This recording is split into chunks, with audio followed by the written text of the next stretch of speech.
प्यारे बच्चों, आप सभी का स्वागत है आपका अपना YouTube channel Rathore mathematics point पे। तो आज हम लोग प्रश्नावली 1.2 का क्वेश्चन नंबर 5 को सॉल्व करते हैं। क्वेश्चन है, जांच कीजिए कि क्या किसी प्राकृत संख्या n के लिए संख्या 6 की पावर n अंक शून्य पर समाप्त हो सकती है। क्वेश्चन है 6 की पावर n, जहां n क्या है, प्राकृत संख्या है। तो 6 की पावर n का जो अंतिम अंक होगा वो शून्य पर समाप्त होगा, यानी इसका अंतिम अंक क्या होगा, शून्य होगा। ये आपको प्रूव करके दिखाना है, समझे। तो चलिए हम लोग पहले समझ लेते हैं, ठीक है ना। समझ लीजिए पहले सवाल, मतलब समझते हैं।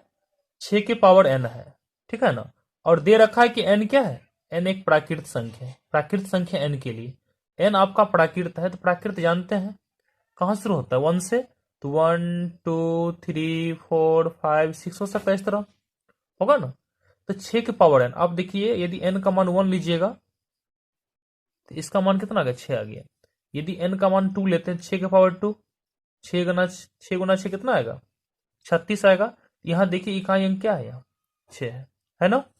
यदि 6 का पावर कितना 3 लेते हैं तो 6 गुना 6 कितना हो जाएगा, ये गुना कीजिए, 6 छक्के होता है 216। तो यहां भी इकाई अंक क्या देखते हैं आप, इसका इकाई अंक 6 है। लेकिन यहां लिखा हुआ है कि आप जांच करें, जांच करके दिखाएं कि प्राकृत संख्या n के लिए संख्या 6 के पावर n, यानी 6 के पावर, यानी कोई भी प्राकृत संख्या जब देते हैं तो उसका अंतिम अंक शून्य होता है, ये आपको दिखाना है। तो पहले आप समझ लीजिए किस संख्या का अंतिम अंक शून्य होगा, उसे पहले हम लोग समझ लेते हैं। चलिए सॉल्व करते हैं।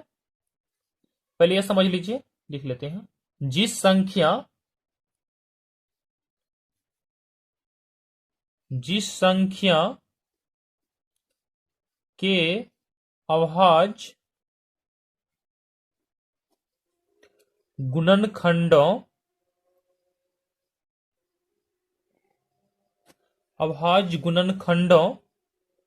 में 2 और 5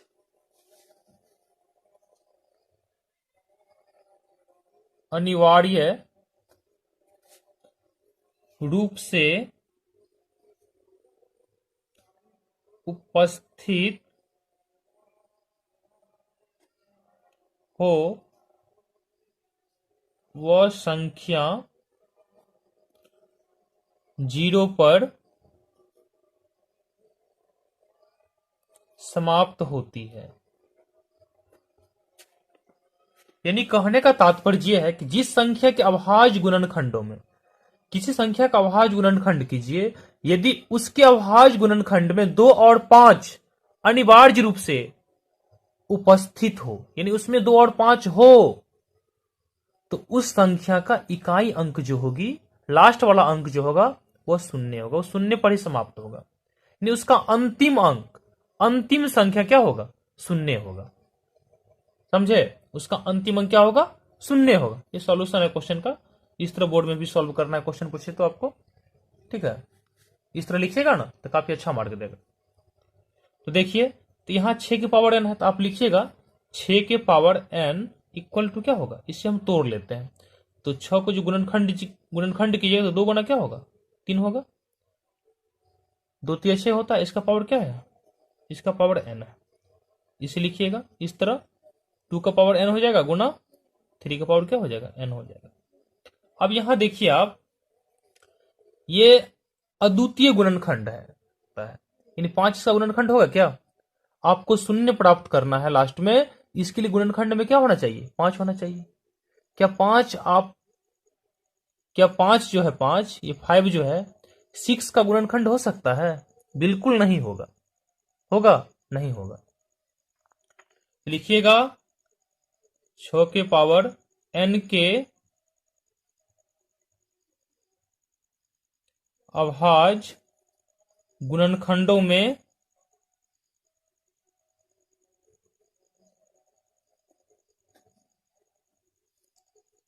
5 नहीं हो सकता है।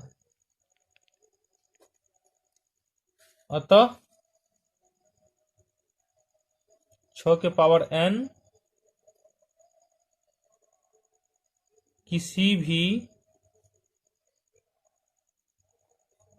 प्राकृत संख्या n के लिए, समझे, किसी प्राकृत संख्या n के लिए शून्य पर समाप्त नहीं हो सकता है। काफी शॉर्ट बना है। 6 के पावर n के अभाज्य गुणनखंडों में 5 नहीं हो सकता है। ये 6 का जो गुणनखंड किए हैं तो 2 और 3 के अलावा इसका 5 गुणनखंड नहीं हो सकता है, ठीक है ना। अतः 6 के पावर n किसी भी प्राकृत संख्या n के लिए, किसी भी प्राकृत संख्या n के लिए शून्य पर समाप्त नहीं हो सकता है, ठीक है। शून्य पर तब यह समाप्त होता है जब इसके गुणनखंड में क्या होता है, 2 3 के अतिरिक्त क्या होता है, 5 भी होता है। ये 3 से कोई दिक्कत ना है, 3 रहेगा चलेगा, लेकिन यहाँ यदि 5 होता, 2 तो है ही है, तब इसका अंतिम अंक क्या होता है, यहाँ शून्य होता। लेकिन यहाँ देखिए 2 है, 3 भी है और यहाँ 5 नहीं है। यहाँ 5 चाहिए हमको, 5 चाहिए। 5 रहता कोई भी संख्या रहे, इससे कोई दिक्कत नहीं, लेकिन वहां 2 और 5 अनिवार्य रूप से होना चाहिए। 2 और 5 रहेगा तब जाके ही उस संख्या का अंतिम अंक क्या होगा, शून्य होगा, उस शून्य पे समाप्त होगी, समझे। मैं उम्मीद करता हूं कि आप लोग को ये वीडियो पसंद आएगा। यदि आपको ये पसंद आए तो जरूर आप लाइक कीजिएगा। यदि आप चैनल पे पहले बार आए हैं तो सब्सक्राइब कर लीजिएगा, बेल आइकन को जरूर प्रेस कर लीजिएगा ताकि हर आने वाली नई वीडियो का नोटिफिकेशन आपको समय समय पर मिलता रहे। तो चलिए हम लोग अब क्वेश्चन नंबर 6 को सॉल्व करते हैं। क्वेश्चन है, व्याख्या कीजिए कि 7 गुना 11 गुना 13 प्लस 13 और 7 गुना 6 गुना 5 गुना 4 गुना 3 गुना 2 गुना 1 प्लस 5 भाज्य संख्याएं क्यों है। आपको व्याख्या करना है कि ये जो संख्या दिया है और यहां जो संख्या है यह भाज्य संख्या क्यों है, भाज्य संख्या क्यों है। आप बताइए कि भाज्य संख्या क्यों है। तो आप भाज्य संख्या जरूर जानते होइएगा, पहले भाज्य एक बार समझ लीजिए, भाज्य संख्या क्या होती है। भाज्य संख्या, ठीक है ना, भाज्य संख्या पहले एक बार समझ लीजिए, भाज्य संख्या क्या होती है।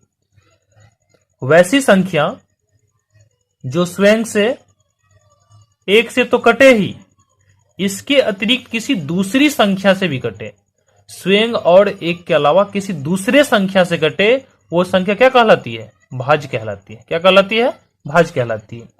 जो संख्या स्वयं और 1 के अतिरिक्त दूसरी संख्या से कटे वो संख्या भाज्य कहलाती है। क्या कहलाती है, भाज्य कहलाती है। जैसे देखिए 4 भाज्य है। क्यों भाज्य है, क्योंकि देखिए खुद से भी कटता है, कट गया ना। देखिए 4 देखिए 1 से भी कटेगा, 4 का 4 होगा, और इसके अतिरिक्त देखिए दूसरा संख्या नहीं 2 से भी कटता है, 2 दूना 4, ये भाज्य संख्या है। 4 क्या है, भाज्य, समझे। पहले भाज्य समझ लीजिए। तो आपको यही दिखाना है कि ये जो संख्या दिया है यहाँ 7 गुना 11 गुना 13 प्लस 13 और 7 गुना 6 गुना 5 गुना 4 गुना 3 गुना 2 गुना 1 प्लस 5 जो है, ये आप दिखाइए, व्याख्या कीजिए कि आपका ये भाज्य संख्या है, ठीक है। पूछता है क्यों, आप बताइए इसे भाज्य कैसे है। तो एक चीज आपको और कंसेप्ट क्लियर हो गया होगा कि भाज्य संख्या को हमेशा हम अभाज्य की गुणनखंड में लिखते हैं। किसमें लिखते हैं, अभाज्य की गुणनखंड में, ठीक है ना। तो आपके दिमाग में आया होगा अभाज्य क्या होता है, ये भी समझ लीजिए एक बार। अभाज्य क्या होता है, जो संख्या 1 और स्वयं से कटती है, इसके अतिरिक्त किसी दूसरी संख्या से नहीं कटती है, वो अभाज्य संख्या होता है। जो 1 से भी कटेगा, खुद से भी कटेगा, इसके अलावा किसी दूसरी संख्या से नहीं कटेगी, वो अभाज्य होती है, ठीक है। जैसे देखिए 2 है, 1 से कटेगा, खुद से भी कटेगा, इसके अलावा ये किसी भी संख्या से नहीं कटेगा, ये अभाज्य संख्या है। यहां देखिए 4 था, इस 4 को लिखेंगे ना 2 गुना 2, ये 4 है भाज, 4 क्या है, भाज है ना। लेकिन यहाँ 2 क्या है, अभाज है। 2 क्या है, अभाज है। क्या है, अभाज है ना, भाज, सुनिए अभाज है। तो आपने क्या देखा, भाज का जो गुणनखंड होता है वो हमेशा अभाज के रूप में होता है। किस रूप में होता है, अभाज के रूप में। तो यदि इस संख्या को हम अभाज के रूप में तोड़ देंगे, यानी क्या है, यह भाज है। तो चलिए अब हम लोग क्वेश्चन को सॉल्व करते हैं। ये आपको समझाने के लिए मैंने इतना समझाया, ठीक है ना, इसे आप बनाइएगा नहीं, ये समझा रहे थे, ठीक है। चलिए तो मान लेते हैं, माना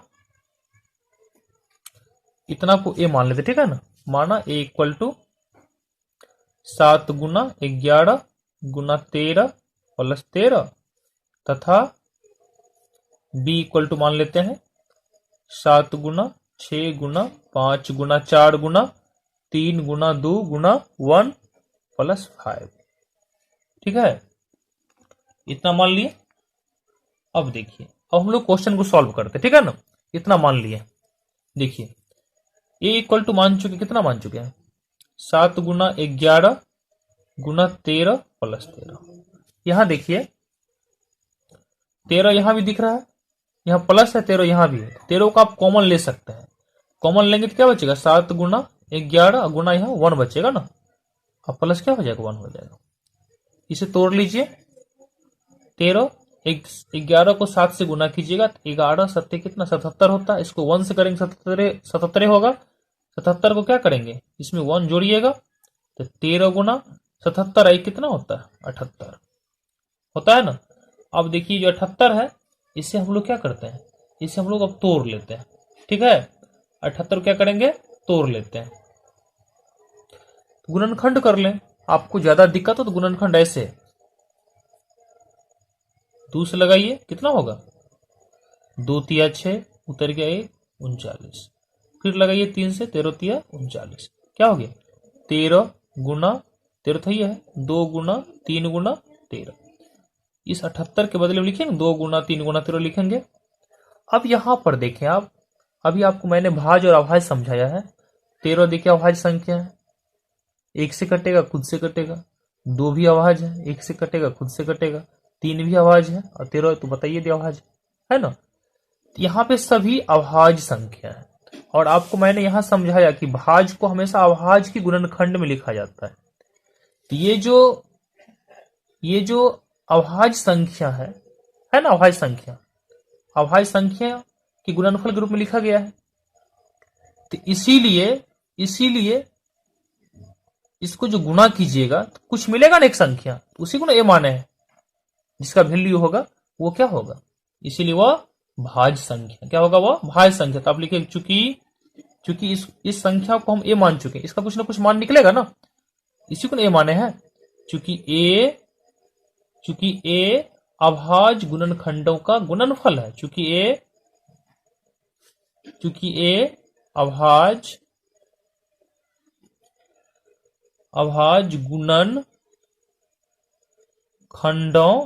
गुणनखंडों का क्या है,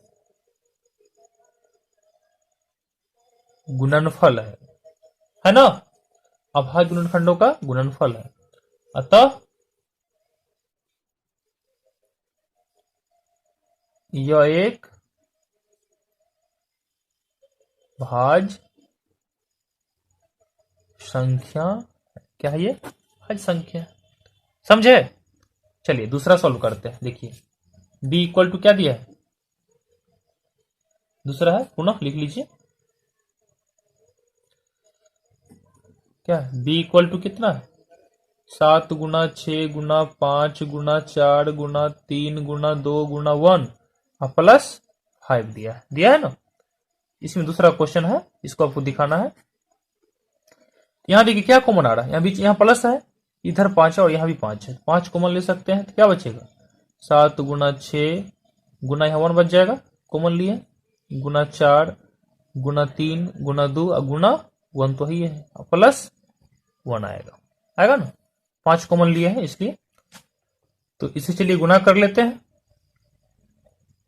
गुना कीजिएगा, इसको आप गुना कर लीजिएगा ना, 7 6 के 42 होता है, और 42 हो गया, 4 तिया 12 दूना 24, और 24 को 1 से करेंगे 24 से होगा, तो 42 को जब 24 से गुना कीजिएगा तो ये होगा 1008। कितना होगा? 1008 होगा, प्लस कितना है? 1 है ना।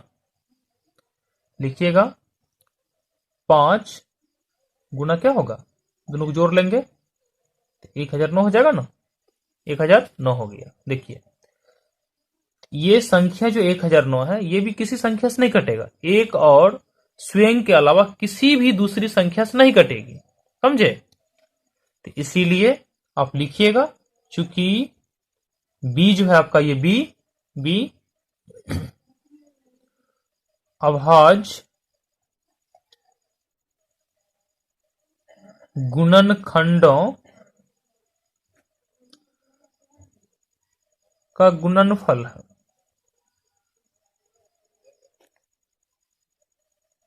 है ना। अतः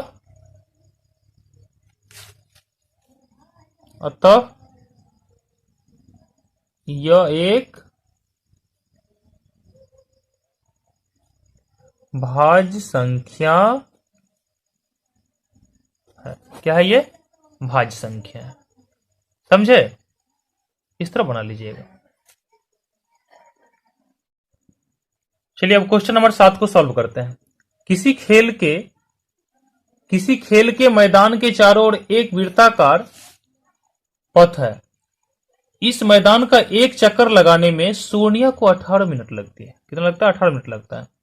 जबकि इसी मैदान का एक चक्कर लगाने में रवि को 12 मिनट लगता है। मान लीजिए कि वे दोनों एक ही स्थान और एक ही समय पर चलना क्या करता है? प्रारंभ करके एक ही दिशा में चलते हैं, तो कितने समय बाद वे पुनः प्रारंभिक स्थान पर मिलेंगे? क्वेश्चन कहता है कि एक वृत्ताकार क्या है? मैदान है। देखिए एक वृत्ताकार मैदान है, इस तरह एक वृत्ताकार क्या है? एक वृत्ताकार मैदान है, ध्यान दीजिएगा, एक वृत्ताकार मैदान है, ठीक है। एक वृत्ताकार क्या है? मैदान है। और मान लीजिए कि इस पॉइंट से सोनिया और रवि दोनों एक ही दिशा में चलता है, एक ही डायरेक्शन में सोनिया भी चलती है और रवि भी जो है एक ही दिशा में इधर से इधर चलता है, ठीक है। लेकिन क्वेश्चन कहता है क्या? सोनिया जो एक पूरा चक्कर लगाने में कितना 18 मिनट लेती है। सोनिया जो है पूरा चक्कर लगाने में 18 मिनट का समय लेती है, 18 मिनट, ठीक है। जबकि रवि जो है ना एक चक्कर लगाने में सिर्फ 12 मिनट का समय लेता है। तो यहां देखिए, सोचिए आप थोड़ा देर के लिए, दोनों चलता है एक ही समय। तो सोनिया क्या करती है? यहां से चलती है तो यहां पहुंचने में 18 मिनट लगता है, ठीक है। लेकिन रवि क्या करता है? रवि जब सोनिया इस पॉइंट पर रहेगी तो रवि 12 मिनट में चक्कर मार लेता है, यहां तक आ जाता है। उसके बाद अब खुद सोचिए, इधर का जो 6 मिनट बचा ये 12 मिनट पहुंचेगा। सोनिया तब पीछे रहती है क्योंकि उसको 18 मिनट लगता है। जब सोनिया यहां आता है तब रवि आगे आ जाता है, ठीक है।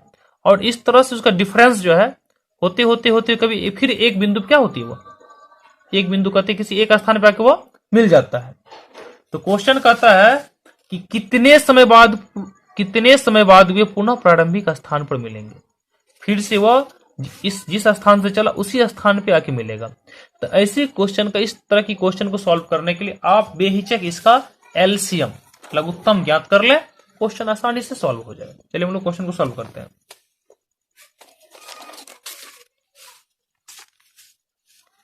देखिए सोनिया जो है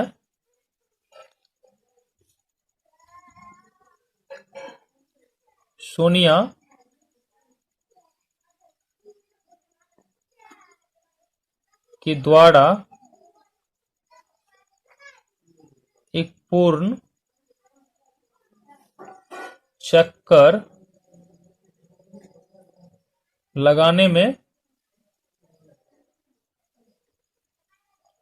लगा समय कितना दिया है? 18 मिनट। कितना है? 18 मिनट, है ना। अब देखिए, और रवि के द्वारा एक पूर्ण चक्कर लगाने में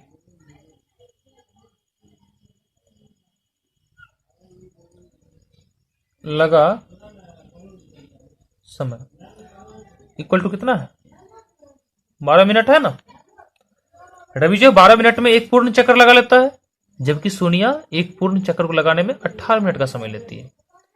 तो दोनों जिस स्थान से चली थी पुनः उसी स्थान पे कितने समय बाद मिलेगी, ठीक है, कितने समय बाद वो पुनः मिलेगी, यही आपको ज्ञात करना है। तो आप बेहिचक क्या करें, इसका एलसीएम लघुत्तम निकालें, ठीक है, समझे ना। लिखिएगा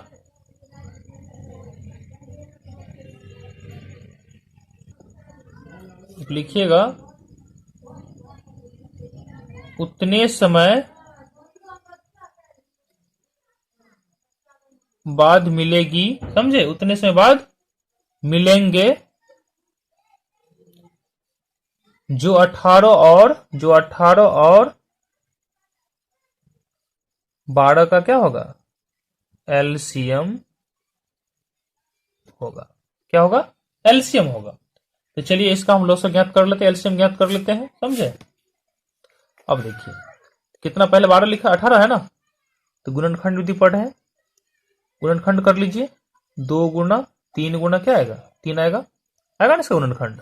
इस तरह गुणनखंड जो करते हैं, 2 नमा 18 फिर 3 तिया होता है ना, 2 गुना 3 गुना 3, और यहाँ 12, इसका गुणनखंड कर ले। इस तरह दिक्कत है तो तोड़ ले, ठीक है ना, 2 छक्के 12 फिर 2 से 2 तिया 6 हो गया, 2 गुना 3 हो गया ना। इसका एलसीएम क्या आएगा, इसका जो एलसीएम होगा किसका, 18 और 12 का जो एलसीएम होगा, इतना का एलसीएम क्या होगा, देखिए 18 और 12 का एलसीएम देखिए क्या होगा। यहां पर देखिए 2 भी आया है, 3 भी आया है, यहां भी 2 है और 3 है ना। तो 2 सबसे अधिक बार कितना बार है, 2 बार आया है ना। किसी एक संख्या का अभाज्य गुणनखंड जितना बार हो उतना बार लिखना पड़ेगा आपको। 2 देखिए सबसे अधिक बार कितना बार है, 2 बार आया है, 2 गुना 2 ले लीजिए। और 3 देखिए सबसे अधिक बार कितना बार है, किसी एक संख्या के अभाज्य गुणनखंड को आप देखिए, 2 देखिए 2 बार आया है, सॉरी 3 जो है 2 बार आया है। तो 3 गुना क्या लिखिएगा, 3 लिखेंगे, गुना कर 2 दूना 4, तिया 12 तिया 36, ठीक है। तो लिखिएगा इसीलिए वे पुनः 36 मिनट 36 मिनटों लिख ले, 36 मिनटों के बाद जो है, समझे, उसी स्थान यानी प्रारंभिक स्थान पे, ठीक है, उसी स्थान यानी प्रारंभिक लिख, ठीक है ना, प्रारंभिक